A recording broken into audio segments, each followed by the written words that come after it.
પ્રકરણ 31 ઘાટ. એ બધું નદીના ઘાટથી ચાલુ થયું હતું.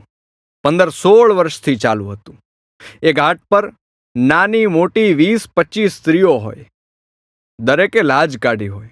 કોઈ પુરુષની લાજ નહીં, પરંતુ બીજી સ્ત્રીઓની લાજ. પોતાની સાડીનો એક છેડો મોઢામાં દાંત વચ્ચે દબાવીને એ સ્ત્રીઓ ધોકાના ધબ ધબ ધબ અવાજો સાથે પોતાના જીવતરનો બળાપો કાઢી નાખે. દયાબેન કપડાં ધોવા આવતી. તેની સાસુ દુઃખ દેતી, મારતી, દહેજ માંગતી. દહેજમાં તેને સોનાનો કંદોરો જોઈતો હતો. આખો દિવસ ઉકરડામાં જ કામ કરાવતી. ભેંસો ધમારવા નદીએ મોકલતી. રસોડામાં પગ ન રાખવા દેતી. જો તે રસોડામાં જાય તો સાસુ ક્યારેક ગરમ ચીપીઓ લઈને પીઠમાં ડામ દેતી અને ભગાડી દેતી. ઈ ડાકણ મરે તો હું ભગવાન ભાળું કહીને દયાબેન કપડા પર ફેરવીને ધોકા મારતી. પોતાની સાસુની સાડી ધોવામાં હોય ત્યારે સાડીને 2 પગ વચ્ચે પકડીને એવી નીચોવતી કે અંદરનું પાણી સુકાઈ જતું. ઈ ડાકણનો છોકરો માય કાંગલો છે, માવડિયો છે. આવો ભટકા હે અને જીવતરની આણી નાખશે એ નહોતી ખબર. કહીને તે રડવા લાગતી. એક સંતોકમાં આવતા. 70 વર્ષના તે ડોશીનું જીવન પ્રેમહીન રહ્યું. સમગ્ર જીવન પ્રેમહીન. કોઈએ પ્રેમ ન કર્યો. કોઈએ સાંજે બટકું રોટલી ખવડાવી નહીં. સાજા માંદા થવા સમયે કોઈએ માથે હાથ ફેરવ્યો નહીં કે મીઠાના પોતા મૂક્યા નહીં. જીવતર આખું તેના ધણીએ એક મુસ્કાન ન કરી. હા, સંતોકમાં સાથે તેના ધણીએ એક મુસ્કાન ન કરી. દીકરા કર્યા, દીકરીઓ કરી, પણ ચહેરા પર એક મુસ્કાન ન કરી. નબુમાં પણ પોતાનો સફેદ સાડલો લઈને આવતા. તેમના જેટલા બાળક થયા બધાને શીતળા માતાએ ઉઠાવી લીધા. 7 બાળક કરેલા. 7યને શીતળા થયો અને 7ય મરી ગયા. નબુમાં અને રવજી બાપા એકલા જ વધ્યા. હંમેશા દુનિયાએ તે બંનેને હંમેશા બિચારા કહ્યા. મંજુબેન પણ કપડાં અને તરફાળ લઈને આવતી. તેનો વર નરાધમ હતો.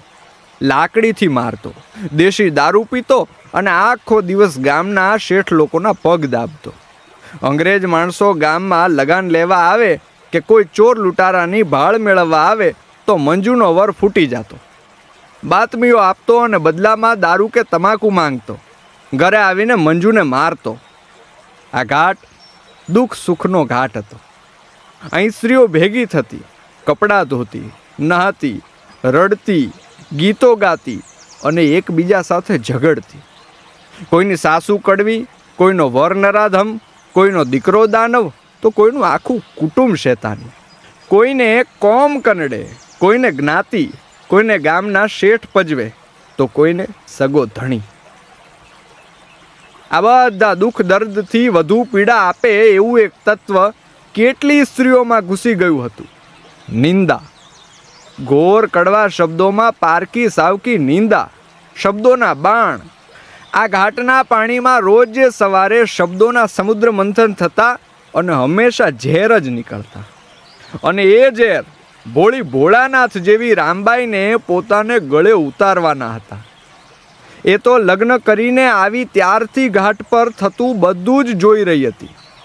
જોકે એ પોતાના કપડાં ધોવાઈ જાય એટલે તરત જ ઊભી થઈને ઘર તરફ જતી રહેતી. પણ દુકાળ આવ્યો અને પહેલેથી બળી ગયેલી સ્ત્રીઓના કાળજા વધુ બળી ગયા. કાળ બાહ્ય શરીર સાથે જાણે અંતર્મનને પણ ભરખી ગયો હતો. દરેક માણસ વિચિત્ર ગુસ્સામાં રહેતું હતું. અકારણ ઝઘડતું હતું. નદીના ઘાટે જતી રામબાઈને ઘણા વર્ષોથી સ્ત્રીઓ પૂછતી, એલી છોકરી તારે કાંઈ નાનું છે? તે હે રમુડી, હવે છોકરા કે દાડે કરવા છે? બાઈ, તારી ઉંમરની બીજી બાયોને તો છોકરાઓની લાઈનો લાગી છે, લાઈનું. તારે કેટલી વાર છે? એ છોકરી, આ નાની ઉંમરમાં છોકરા કરશો ને તો એને પરણાવીને વહેલા નવરા થાહો, પ્રભુ ભજન થાહે. બાકી ઘડે ઘડ પણ છોકરા ભાવ નહીં પૂછે. આ સવાલો તો ઘણા વર્ષોથી રામબાઈને કાને પડતા. રામબાઈ પાસે જવાબ ન હતો. એ નીચું જોઈને સાંભળી લેતી. સવાલો બંધ થતા ન હતા. કપરો કાળ આવ્યો અને દરેક માણસની જીભ અચાનક કડવી દાજ ભરી થઈ ગઈ. રામબાઈ નદીના ઘાટ તરફ કપડાં લઈને આવતી હોય અને અચાનક કોઈ ને કોઈ બોલી જાય, આ વાંઝણી આવી. એ જોજો કુંવારી છોકરીયું, આ આગી રેજો. આ વાંઝણી જેને અડે ને ઈ છોકરીઓ વાંઝણી રે. એ આઘા રેજો એનાથી, અભાગણી લુગડા ધોવા આવે છે. એ શબ્દો કાને પડે અને રામબાઈની રગે રગ પીડાઈ ઉઠે. કડવા શબ્દો ઝેરની જેમ શરીરને ખોટું પાડી દે. હાથ કપડા પર ધોકો મારી શકવાની તાકાત પણ ખોઈ બેસે. મૂંગા મૂંગા કપડાં ધોતા ધોતા જો આંખો બંધ થાય તો આંસુડા વહી પડે. બીજી સ્ત્રીઓને એ આંસુ દેખાય ને એટલે રામબાઈ તરત જ વહેતા પાણીને હથેળીમાં લઈને ચહેરો ધોઈ નાખે. ચૂપચાપ કપડાં ધોઈને ઘરે જતી રહે.